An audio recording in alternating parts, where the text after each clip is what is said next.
Buenos días, buenas tardes, buenas noches. En este video vamos a hacer un análisis de lo que fue ayer por la noche el enorme triunfo de River en tierras chilenas. El equipo dirigido por Marcelo Gallardo derrotó 2-1 a Colo-Colo en condición de visitante en un partido que era clave ya para empezar a definir básicamente la clasificación del equipo dirigido por el Muñeco a los octavos de final. Si bien es cierto que matemáticamente todavía no está entre los 16 mejores de la Libertadores, la realidad es que prácticamente tiene un pie y medio adentro de la siguiente fase porque le quedan 3 compromisos y 2 de ellos van a ser en el Estadio Monumental.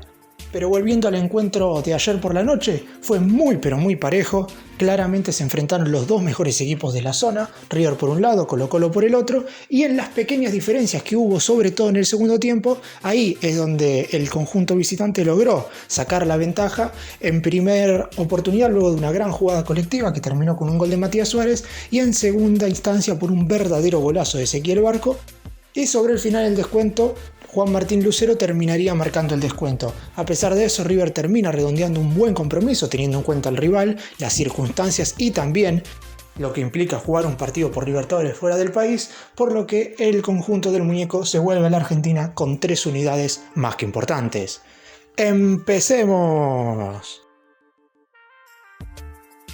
Vamos a hacer como hacemos siempre, comenzando con un comentario breve de cada uno de los futbolistas que integraron el equipo titular y también haciendo algún análisis de los que ingresaron en el segundo tiempo y fueron muy pero muy importantes.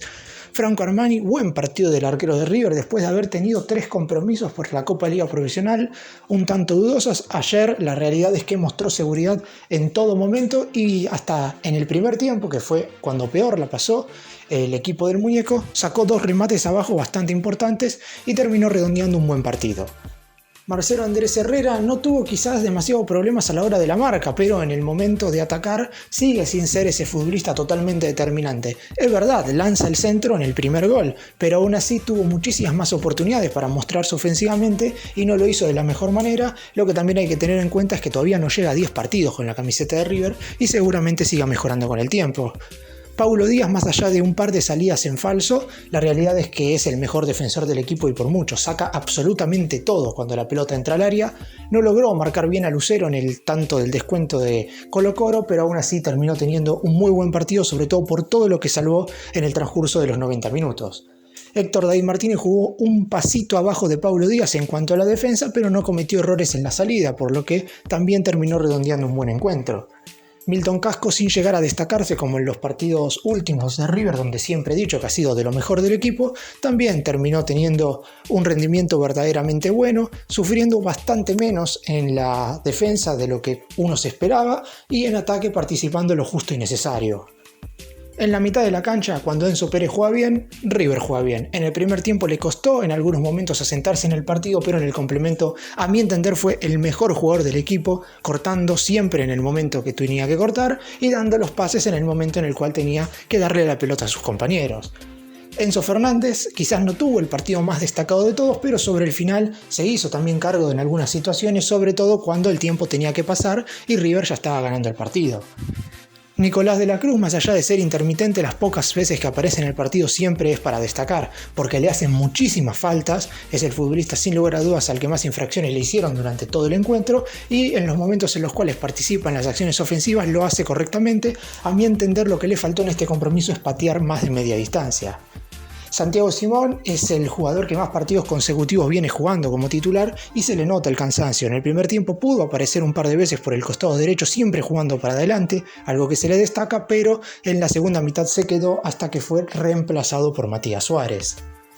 Ezequiel Barco terminó siendo el mejor jugador de River, más allá de lo que fue el verdadero golazo, el segundo tanto de River desde afuera del área, un derechazo, segundo tanto para el ex Independiente con la banda tras el que le convirtió a Racing por la 4ª fecha de la Copa Liga Profesional, pero en el primer tiempo cuando al equipo del Muñeco únicamente le aparecían ciertas pinceladas, todas eran por parte de Barco. Si bien es cierto, no las finalizaba bien, porque sus disparos siempre iban a las manos del arquero, sobre todo sobre el final del primer tiempo, donde intentó meterle un gol prácticamente por arriba al guardameta rival, pero no lo consiguió. Siempre estuvo atento y participó totalmente de todas las jugadas del equipo.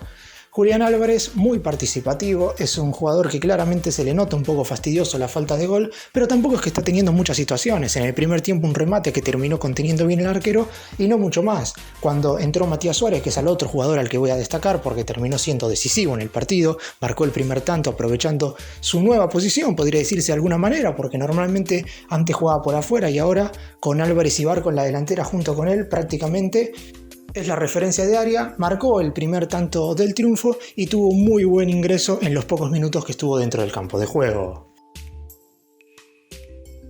Y destacando lo que hubo en el primer tiempo, porque vamos a hacer más hincapié claramente en lo que pasó en el complemento, la verdad es que Colo-Colo se mostró quizás un poquito más adelante dentro del campo de juego, pero con algunos arrebatos y ciertas situaciones de pelota parada. Ninguno de los dos equipos lograba conectar 3 o 4 pases seguidos como para generar verdaderas situaciones de gol. La única oportunidad en la cual el equipo dirigido por Marcelo Gallardo logró hacer una jugada hilvanada en esos primeros 45 minutos fue en una combinación que se realizó por la derecha, centro por abajo de Marcelo Andrés Herrera, la deja pasar Enzo Fernández y Julián Álvarez dispara a las manos del arquero en la situación que les contaba hace un rato. Después Colo-Colo tuvo 2 que tapó muy bien Armani y un par de cabezazos sin peligro que el arquero de River terminó embolsando correctamente. Lo que quedó en esa primera mitad, o mejor dicho, lo que nos dejó, teniendo en cuenta el rendimiento de ambos equipos, fue que quien tomara la iniciativa en el segundo tiempo iba a sacar ventaja porque ambos conjuntos habían hecho un desgaste físico bastante importante en esos primeros 45 minutos. Por suerte fue River quien en la segunda mitad logró hacerse cargo del partido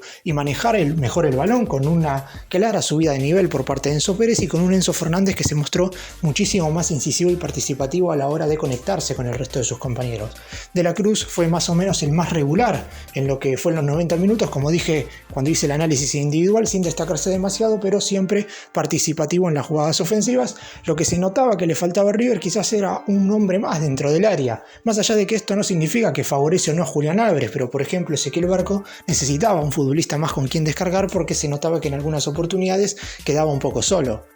Otro punto para destacar es que si bien Colo-Colo no es quizás uno de los equipos más fuertes del continente, está claro que es uno de los conjuntos más complicados de la Copa Libertadores y de visitantes se notó. River pudo hacerse pesar, no fue superado en ese primer tiempo y en el segundo logró sacar la ventaja definitiva. En el segundo tiempo, con un River que siempre manejó la pelota de principio a fin, no le quedó otra a Colo-Colo que bajar un poco la intensidad y no presionar tan arriba como sí lo había hecho en la primera parte, donde complicó por algunos momentos al más grande. Es por eso que River ahí sí empezó a jugar mejor, a tener ciertas conexiones entre sus mediocampistas junto con los delanteros, y cuando entró Matías Suárez en lugar de Santiago Simón se pudo ver un equipo totalmente volcado en ataque y que en defensa no sufrió demasiado. Recién la gran jugada de gol que tuvo Colo-Colo fue cuando River ya estaba puesto en ventaja por 1-0, pero volviendo a lo que fue el partido de River en sí, en la segunda mitad mejoró Enzo Pérez, mejoró Enzo Fernández, mejoró De la Cruz, Barco fue más decisivo y Julián Álvarez, al tener que retroceder debido al ingreso de Matías Suárez, participó mucho más de las jugadas ofensivas. El primer gol de la banda llegaría a tan solo 7 minutos del final del encuentro, luego de una muy buena jugada colectiva, una recuperación de Pablo Díaz. Muchos dicen que fue falta, otros dicen que no. Como no hay VAR, acá no hay mucho para discutir, la decisión final la terminó tomando Alexis Herrera, el árbitro venezolano. La jugada termina desenvolviéndose por el costado derecho. Herrera tira un centro que, si bien no es del todo bueno porque no logra ser directamente hacia los pies de Suárez, lo que sí tiene de positivo el envío del ex lateral de San Lorenzo es que fue lo suficientemente fuerte como para que el arquero de Colo-Colo, que había ingresado porque el titular se había ido lesionado en el primer tiempo, no pudiera retener el balón, rebote muy cerca del primer palo y Matías Suárez, pillo como lo es el atacante cordobés, marca un nuevo tanto en su cuenta personal, 4 en los últimos partidos, está metiendo goles verdaderamente siempre desde su regreso después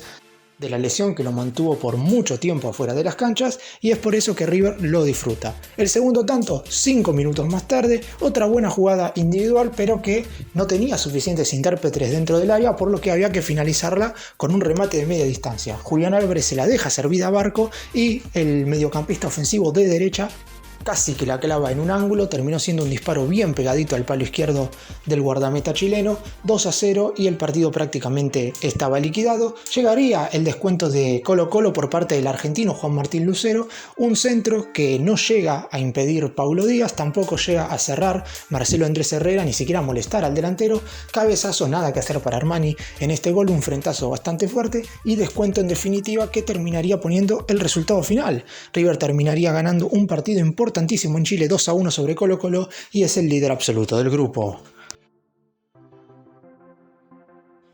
Y antes de hacer el cierre vamos a referirnos al futuro del futbolista que ven en pantalla. ¿Y por qué vamos a hacer referencia a Nicolás de la Cruz? Porque unas horas antes del partido que disputó River en Chile, Matías Patanián, vicepresidente primero de la institución de Núñez, habló sobre la continuidad del uruguayo en sí. ¿Y por qué va a suceder esto? Porque es el único jugador quizás del plantel que debe renovar sí o sí su contrato porque se acaba el 31 de diciembre de este año y que también tiene como objetivo irse al fútbol europeo. Después hay muchos otros vínculos que se terminan a final de esta temporada. Ya se sabe que los dos que se acaban el 30 de junio son de los dos futbolistas que no van a jugar más en River, Fabricio Angileri y Benjamín Roheiser, pero a fin de año se acaban, por ejemplo, los préstamos de Quintero, de Mamana, de Pochettino, pero todo eso se deberá ver en su momento cuando se acabe definitivamente la competencia oficial, mientras que también hay otros vínculos que terminan como pueden ser los de Maidana y Pinola, pero ellos tienen situaciones un tanto particulares debido a que si se van de River posiblemente se retiren de fútbol profesional.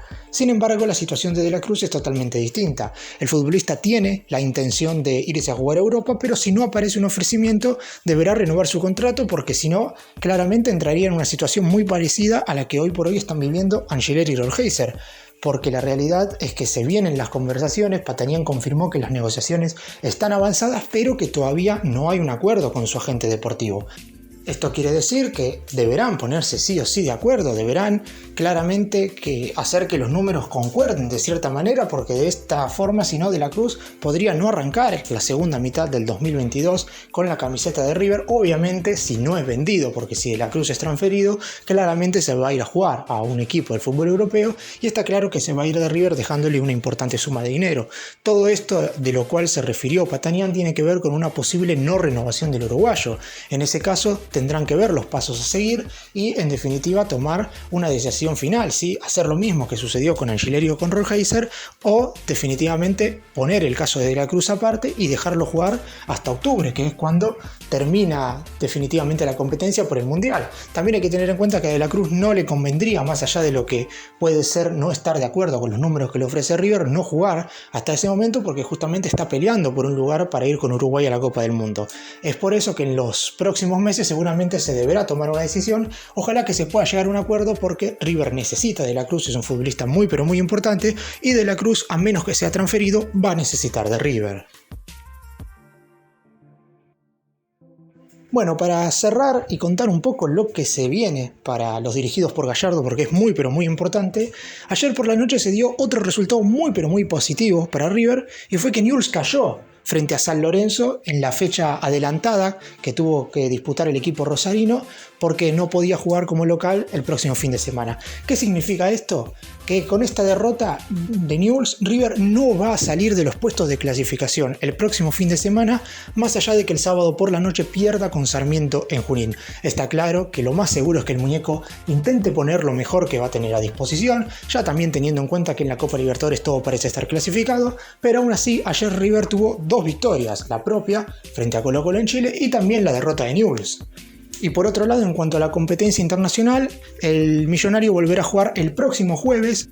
5 de mayo cuando le toque visitar a Fortaleza en Brasil, equipo brasileño que derrotó por la tercera fecha 2-1 como local a Alianza Lima y se ubica en el tercer lugar del grupo. Repasando la tabla de posiciones, último Alianza Lima sin unidades, Fortaleza se ubica tercero con 3 puntos debido al triunfo justamente ante los peruanos, Colo-Colo con 6 puntos está segundo debido a los 2 triunfos en las 2 primeras jornadas, mientras que River primero con 9 unidades porque ganó los 3 partidos de la zona. Gracias por mirarnos, suscríbanse, nos vemos en el próximo vídeo.